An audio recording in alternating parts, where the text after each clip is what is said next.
Hi friends, அனைவருக்கும் வணக்கம். எல்லோரும் எப்படி இருக்கீங்க ஃப்ரெண்ட்ஸ்? நல்லா இருக்கீங்களா? இந்த வீடியோவில் முருங்கைக்கீரையை ரொம்ப ஈஸியாக சுத்தம் பண்ணுறது எப்படின்னு சொல்லி பார்க்கலாங்க. நிறைய பேருக்கு முருங்கைக்கீரைனா ரொம்ப பிடிக்கும். ஆனால் அதை சுத்தம் பண்ணுறதுக்கு கொஞ்சம் டைம் எடுக்கும் அப்படின்னு சொல்லிட்டு நிறைய பேர் அவாய்ட் பண்ணுவாங்க. ஏன்னா முக்கியமாக அவங்களுக்கு கொஞ்சம் டைம் இருக்காமல் இருக்கலாம். வேலைகள், அந்த மாதிரி வீட்டில் வேலைகள், குழந்தைங்கள பார்த்துக்கிறது, வெளியில் போகிறது, ஆஃபீஸ் போகிறது, இந்த மாதிரி பிரச்சனையினால இந்த மாதிரி வேலைகள்னால ஒரு சில டைமில் க்ளீன் பண்ண முடியாது. ஆனால் நம்ம ரொம்ப ஈஸியாக எப்படி க்ளீன் பண்ணுறதுன்னு பார்க்கலாம். வீடியோக்குள்ளே போகிறதுக்கு முன்னாடி நம்மளோட இந்த சேனல் நீங்கள் இப்போ தான் ஃபஸ்ட் டைம் பார்க்குறீங்கன்னா நம்ம சேனல் பிடிச்சிருந்தால் மறக்காமல் ப்ளீஸ் ஃப்ரெண்ட்ஸ் சப்ஸ்கிரைப் பண்ணிக்கோங்க. அதோட பக்கத்தில் இருக்க பெல் பட்டனை ப்ரெஸ் பண்ணிக்கோங்க. இதனால் புதுசாக எப்போ வீடியோஸ் அப்லோட் பண்ணாலும் உடனே உங்களுக்கு ஒரு நோட்டிஃபிகேஷன் வந்துடும். நம்மளோட எல்லா வீடியோஸையும் நீங்கள் மிஸ் பண்ணாமல் உடனே பார்க்கலாம். இப்போ வாங்க வீடியோக்குள்ளே போகலாம். முதல்ல முருங்கைக்கீரை நல்ல பூச்சி எல்லாம் இல்லாமல் பழுப்பு நிறங்கள் ஏதாவது இருந்தால் நம்ம இந்த மாதிரி இருந்ததா அதை எடுத்துடலாம். இதை கீரை நம்ம சுத்தம் பண்ணும்போதும் அதாவது உருவும் போதுமே நம்ம ஈஸியாக எடுக்கலாம். நான் இப்போ ஃபஸ்ட்லேயே ஒரு சில இந்த மாதிரி பழுப்பு நிறம் இருக்கிறத எடுத்துடுறேன். அதோட பூச்சி அடித்த மாதிரி ஏதாவது இருந்தால் நான் எடுக்கிறேன். ஏற்கனவே கொஞ்சம் நான் இங்கே சுத்தம் பண்ணியிருக்கேன், அதாவது உருவிருக்கேன். அதே போல் நம்ம இதையும் ரொம்ப ஈஸியாக உருவலாம். ஒரு சிலர் என்ன பண்ணுவாங்கன்னா முருங்கைக்கீரையை ரொம்ப அந்த காம்பே இல்லாமல் ஒரு கீரையாக உட்காந்து உருவுற மாதிரி உருவாங்க. அந்த மாதிரி உருவுறதை விட நம்ம இந்த வீடியோ கிளிப்பில் காமிக்கிற மாதிரி நீங்கள் முருங்கைக்கீரையை உருவி எடுத்திங்கன்னா ப்ளஸ் நம்ம வெறும் முருங்கைக்கீரையில் நமக்கு கிடைக்கிற சக்தியை விட இந்த கூட இருக்க அந்த குட்டி குட்டி காம்போடவும் நிறைய சக்திகள் கிடைக்கும். ஆனால் இது எல்லாமே தட்டுப்படாமல் நமக்கு ரொம்ப ஈஸியாக கீரையை போலவே வேகும்.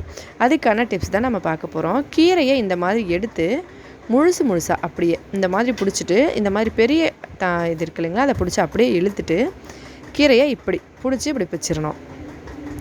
பாருங்கள், இந்த மாதிரி முதல்ல நம்ம ஒரு கீரையை எடுத்துகிட்டு அதை உருவி எடுத்துகிட்டு அதுக்கப்புறம் கையில் 2-3 தடவை பிச்சுட்டு போட்டுக்கலாம். இப்போ பாருங்கள், நான் இன்னொரு தடவை இந்த மாதிரி பெரிய காம்பை நம்ம எப்படி உடச்சிட்டு வந்தோமோ அந்த உடச்சிட்டு வந்ததை அப்படியே எடுத்து இப்படி கீரைகளை இப்படி உருவிக்கணும். பழுப்பு நிற கீரையில் ஏதாவது 1-2 பூச்சி இருந்தால் நம்ம அதை பார்த்துட்டு அதுக்கப்புறம் எடுத்துக்கணும். முதல்ல கீரையை எடுத்த உடனே நம்ம ஒரு உதிரிட்டு அதுக்கப்புறம் உருவினோம்னா நமக்கு அந்த பூச்சிகள் எதுவும் இல்லாமல் இருக்கும். இப்போ இப்படி பிடிச்சிட்டு அப்படியே இதை இப்படி இந்த மாதிரி 2 கையில் பிடிச்சி பிச்சு போட்டுடணும். இதே போல் நம்ம எல்லா கீரையும் பண்ணலாம். நீங்கள் இது பார்த்திங்கனாலே தெரியும், கொஞ்சம் தான் லைட்டாக தான் காம்பு இருக்குது. அதனால் ஒருத்தரும் என்ன பண்ணுவாங்கன்னா அந்த ஒரு உருவல் நம்ம உருவிட்டு அதை மறுபடியும் பின்னாடி ஒரு கை முன்னாடி ஒரு கை போட்டுட்டு இந்த மாதிரி உருவுவாங்க. அந்த மாதிரி உருவுறதை விட நம்ம இந்த மாதிரி செய்கிறது ரொம்ப ஈஸி.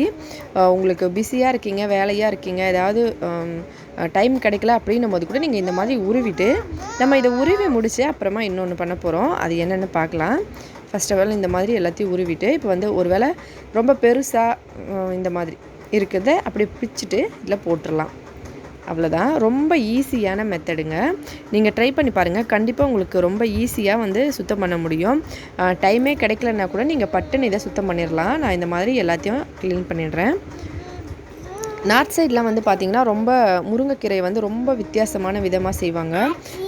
நான் சவுத் இந்தியன் சைட்லேயுமே நிறைய முருங்கைக்கீரையை விதவிதமாக செஞ்சு சாப்பிடுவோம். அதே மாதிரி நார்த் இந்தியன் சைட்லேயும் வேறு மாதிரி டிஃப்ரெண்ட்டாக இருக்கும். உங்களுக்கு எப்படின்னு சொல்லி தெரிஞ்சுக்கணுன்னா மறக்காமல் கமெண்ட்ஸில் கேளுங்க. கண்டிப்பாக சீக்கிரமே நம்மளோட வீடியோஸ்லாம் கண்டினியூ பண்ணும்போது நம்ம இதை எப்படி செய்கிறதுன்னு சொல்லி விதவிதமாக அப்லோட் பண்ணலாம். இந்தியன் ட்ரெடிஷ்னலான ரெசிபீஸ்லாம் நம்ம பார்க்கலாம். நார்த் இந்தியன் ரெசிபீஸ் தமிழ்லையும், சவுத் இந்தியன் ரெசிபீஸ் ஒரியா லாங்குவேஜ்லேயும் அப்லோட் பண்ணிகிட்ருக்கோம். மறக்காமல் பாருங்கள். இப்போ நம்ம இந்த கீரையை சுத்தம் பண்ணிவிட்டு இன்னொரு மெத்தட் என்ன பண்ணுறதுன்னு சொல்லி பார்க்கலாம். ஃபஸ்ட்டு இந்த மாதிரி எல்லாத்தையும் நம்ம உருவி, அதாவது நம்ம பெரிய கொத்தை பிடிச்சிட்டு அப்படியே உருவிட்டு 2 கையில் பிச்சு போட்டுட்டோம் இல்லைங்களா. இப்போ இன்னொரு தடவை அதே மாதிரி காட்ட பாருங்கள். இப்படி எடுத்துகிட்டு இப்படி அந்த பெரிய இடத்துல பிடிச்சிட்டு இப்படி இழுத்துக்கணும். ஒருவேளை கீரை ரொம்ப இளங்கீரையாக இருந்தால் அப்படியே வந்துடும். நம்ம அந்த இளங்கீரையை அப்படியே போட்டுக்கலாம். எதுவும் ரொம்ப பெருசாலாம் இருக்காது. குழந்தைங்களுக்கு கொடுக்குறதுக்கு கூட நீங்கள் இந்த மாதிரி மெத்தடில் செய்யலாம். ரொம்ப ஈஸியாக இருக்கும் ஃப்ரெண்ட்ஸ். ரொம்ப நல்லாவும் இருக்கும். இதோட அந்த கீரை அந்த காம்புகளில் இருக்கிற சக்திகள் ரொம்ப அதிகம். கீரையில் எந்த அளவுக்கு சக்திகள் இருக்கோ அதே மாதிரி காம்புகள்லேயும் இருக்கும். அதனால் நம்ம கண்டிப்பாக இதை வேஸ்ட் பண்ணாமல் சாப்பிட்ணும். அதை சாப்பிட்றதுனால உடம்புக்கு ரொம்ப நல்லது. பாருங்கள், இப்படி பிடிச்சிட்டு அப்படியே இப்படி இழுத்துட்டு 2 கையில் இப்படி பிச்சு போட்டுடலாம். இப்படி பெருசாக அப்படியே அந்த காம்போட இப்படி பிடிச்சிக்கிட்டு இப்படி அவ்வளோதான். இந்த மாதிரி எல்லாத்தையும் இப்படி உருவியாச்சு. உருவி முடிச்சுட்டு ஃபஸ்ட்டே வந்து கீரையை கழுவிட்டாலும் சரி, இல்லை உருவி முடிச்ச அப்புறம் கழுவினாலும் சரி. இப்போ வந்து இது அப்படியே இந்த மாதிரி ரெடியாக இருக்குது. இந்த கீரையை இப்போ நம்ம என்ன பண்ண போகிறோன்னா, ஒரு அருவாமனை வச்சு கட் பண்ண போகிறோம். ஆமாம் ஃப்ரெண்ட்ஸ், இது வந்து இந்த சைஸில் இருக்குது. இதை இன்னும் கொஞ்சம் குட்டி குட்டியாக நம்ம பண்ண போகிறோம். பாருங்கள், அது எப்படின்னா 2 கையில் கீரையை முதல்ல ஒரு கொத்தாக பிடிச்சிக்கிட்டு,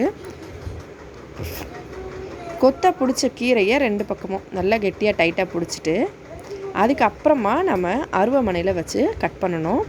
இதை வந்து நீங்கள் கத்தியை வச்சும் பண்ணலாம். ஆனால் கத்தியை வச்சு பண்ணுறது வந்து கொஞ்சம் கீரையை 2 கையில் இங்கே பாருங்கள் இந்த மாதிரி நல்லா கெட்டியாக பிடிச்சிக்கணும். ஒரு கொத்தாக அள்ளிட்டு அப்படியே 2 கையில் கெட்டியாக பிடிச்சிட்டு இப்படி கட் பண்ணணும். இதே மெத்தட் வந்து 2 கையில் நல்லா கெட்டியாக பிடிச்சி டைட்டாக அதுக்கப்புறமா கட்டிங் போர்டு மேலே வச்சுட்டு நம்ம அப்படியே கத்தியில் கூட கட் பண்ணலாம். எனக்கு தெரிஞ்சு இது கொஞ்சம் ஈஸியான மெத்தட் அருவாமனையில் கட் பண்ணுறது. நம்ம ஃபஸ்ட்லேருந்தே ரொம்பவே அதிகமாக கிராமத்து சைடில் யூஸ் பண்ணுறது அருவாமனை தான். இப்போல்லாம் அந்தளவுக்கு யூஸ் பண்ணுறதில்ல. ஏன்னா நம்ம கிச்சனில் நின்றுட்டே சமையல் பண்ணுறதுனால நிறைய பேர் வந்து கத்தியே பெட்டர்னு சொல்லி யூஸ் பண்ணுறோம். ஆனாலும் ஒரு சிலர் சிட்டியில் இருந்தால் கூட அருவாமனை வச்சு பயன்படுத்துவாங்க. அருவாமனை ரொம்ப நல்லது.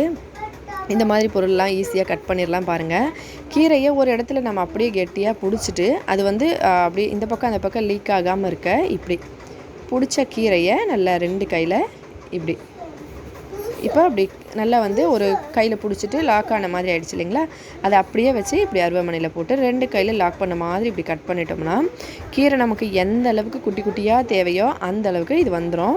இதை இன்னொரு தடவை கூட நம்ம எடுத்து அப்படியே கட் பண்ணிக்கலாம். ரொம்ப ஈஸியாக கீரையை உருகிட்டு ப்ளஸ் வந்து நம்ம அந்த காம்போடு சாப்பிட்றதுனால கீரையோட ஹெல்த் வந்து டபுளாக கிடைக்கும். அதோட நமக்கு கீரையும் வந்து ரொம்ப அதிகமாகவும் வரும். நம்ம சாப்பிட்றதுக்கும் ரொம்ப சைடிஷும் எக்ஸ்ட்ரா கிடச்சிதான் இருக்கும்.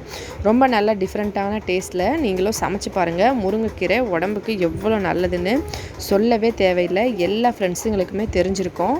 நீங்களும் ட்ரை பண்ணி பாருங்கள். கீரையை இந்த மாதிரி ரொம்ப ஈஸியாக சுத்தம் பண்ணி அதாவது உருகி எடுத்துகிட்டு இந்த மாதிரி கட் பண்ணிவிட்டு செய்யுங்க. கண்டிப்பாக ரொம்பவே ஈஸியான நேரத்தில் கொஞ்சமான நேரத்துலையே நீங்கள் வந்து இதை அப்படியே உருகிடலாம். ப்ளஸ் கட் பண்ணிவிட்டு நீங்கள் சமைச்சதுனால கீரையோட சக்திகள் அதிகமாக கிடைக்கும். ட்ரை பண்ணி பார்த்துட்டு மறக்காமல் கமெண்ட்ஸில் வீடியோ எப்படி இருந்ததுன்னு சொல்லுங்கள் ஃப்ரெண்ட்ஸ். இந்த வீடியோ பிடிச்சிருந்தா லைக் பண்ணுங்கள், உங்களோட ஃப்ரெண்ட்ஸுங்களுக்கெல்லாம் ஷேர் பண்ணுங்கள், நம்ம சேனலை சப்ஸ்கிரைப் பண்ணிக்கோங்க. மேலும் இதே போல் இன்னும் பல புதுவிதமான டிஃப்ரெண்ட்டான வீடியோஸ்லாம் பார்க்குறதுக்காக நம்ம சேனலில் நீங்கள் கேட்ட எல்லா வீடியோஸும் ரொம்பவே சீக்கிரமாக வந்துடும். மறக்காமல் கொஞ்சம் சப்போர்ட் பண்ணுங்கள். ஹெல்தியாக சாப்பிட்டு சந்தோஷமாக இருங்க. நன்றி, வணக்கம்.